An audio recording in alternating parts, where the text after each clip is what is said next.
What's going on, everyone? Welcome to the brand new recap, where every week I'm gonna bring you what's new, interesting, exciting in the world of sales. I'm Jake Dunlap, CEO of Skaled, and this week we've got a brand new format for you. A lot of cool things that I'm interested in talking about, a lot of things that we're seeing from CEOs that we're working with other companies. So I am super excited to bring you the new recap.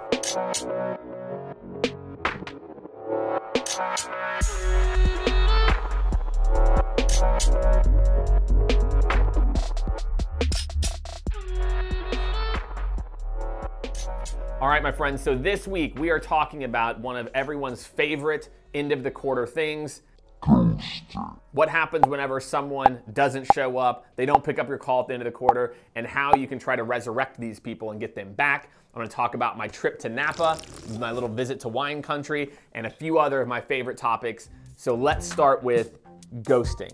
What does ghosting mean in sales, right? Ghosting is this idea that magically these people disappear. Well, let me tell you this, my friends, they don't actually magically disappear. They just stop returning your phone calls, okay? And that's okay. So what are some ways that you can go to get people to stop ghosting? Because I know at the end of the quarter, this literally happens all the time. So my 3 quick tips. 1, loop in other people. Chances are in the process you've met other people. You check in. I say, hey, Courtney, I've sent Caleb a couple of notes. I wanna make sure that we keep the momentum going.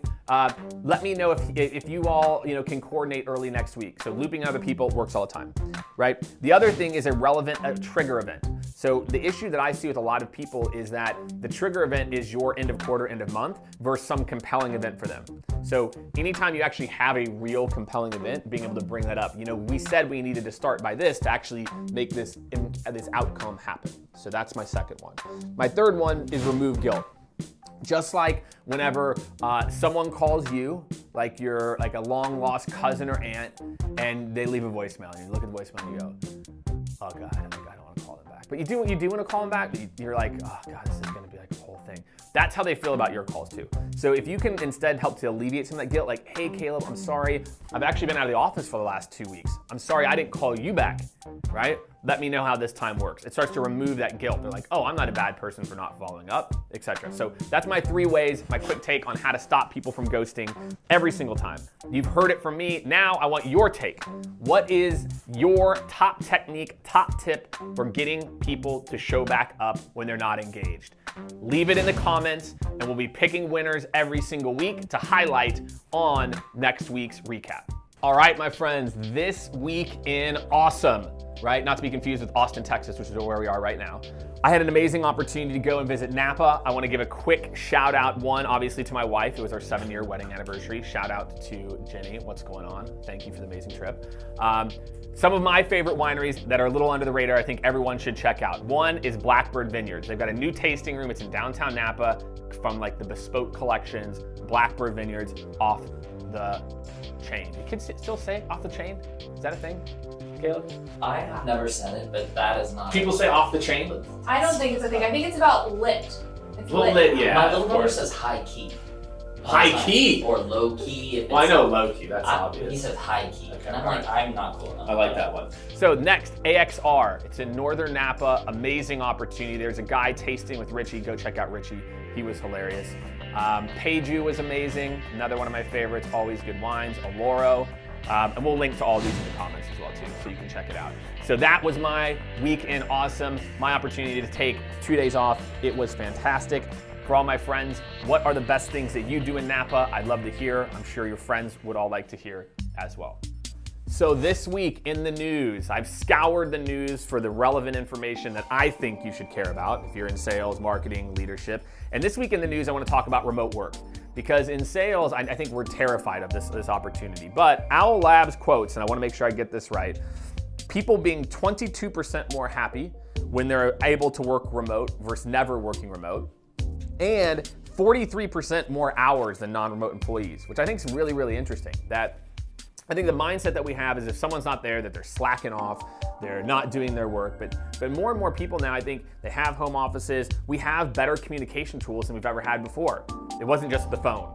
right? I think why people 10 years ago were so nervous about remote work was that. And I'm seeing a lot of people, not necessarily a lot of their sales organizations, but a lot of their sales development organizations using more of a disparate workforce. So I think maybe a challenge that I have to all of you, the data supports that remote workers can be more happy, can be more productive.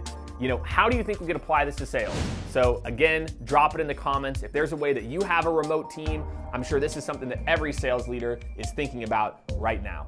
Do you think companies that offer remote work are more likely to retain that talent than not? I really feel like remote work is becoming a must-have. Like just the ability to do it. I think the key is what I find with most of our people is that they're not asking to work remote 100% of the time. It's just like a day here, 2 days there. And the funny part is this whole idea of working remote has always been kind of available for executive staff, right? Like the CEO or the VP of sales is gonna work remote and blah, blah, blah. I just think it's becoming more about ways that you can integrate it. So to me, I think, yes, 100%, I think you can increase your retention rate of top people because I think it's just starting to become table stakes and what people are expecting.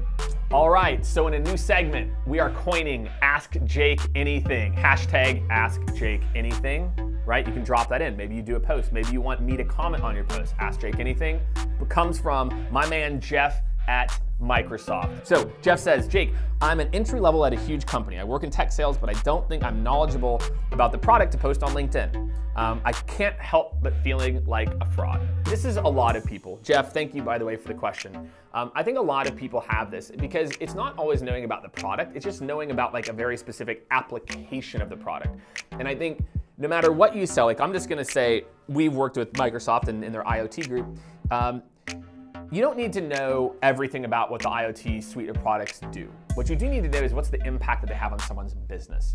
So you know that if you sell to a VP of operations, she cares about efficiency, she cares about product loss, she cares about workman's comp, all kinds of different things that someone in industrial manufacturing might care about. So instead, maybe your posts are more about the industry. So it doesn't even have to be anything about Microsoft or the company you work with. So to me, I feel like the best posts are insights. So for everyone out there who's a little bit nervous, start posting industry insights. I think that can be a really easy nugget for you that's going to be relevant to your buyer and can help to create your profile as a hub that they're going to want to come back to. So thank you, Jeff. And again, hashtag Ask Jake Anything, and maybe next week it can be your question. All right, everyone, and in our last segment of the recap, get it done. Yes, that does mean Dunlap, D-U-N or D-O-N-E, either one works for me, okay? So this week's Get It Done goes back to ghosting. Reach out to at least one prospect via LinkedIn that you're a first degree connection with. The reason I want you to do it this way is if you're a first degree connection with someone on LinkedIn, you can actually send them a personalized video from the mobile app.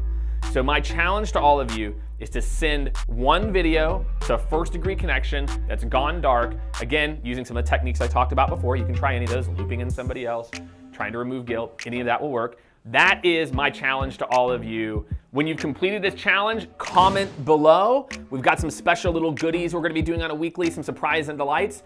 And again, everyone, thank you for tuning in. New format of the recap. I'm out.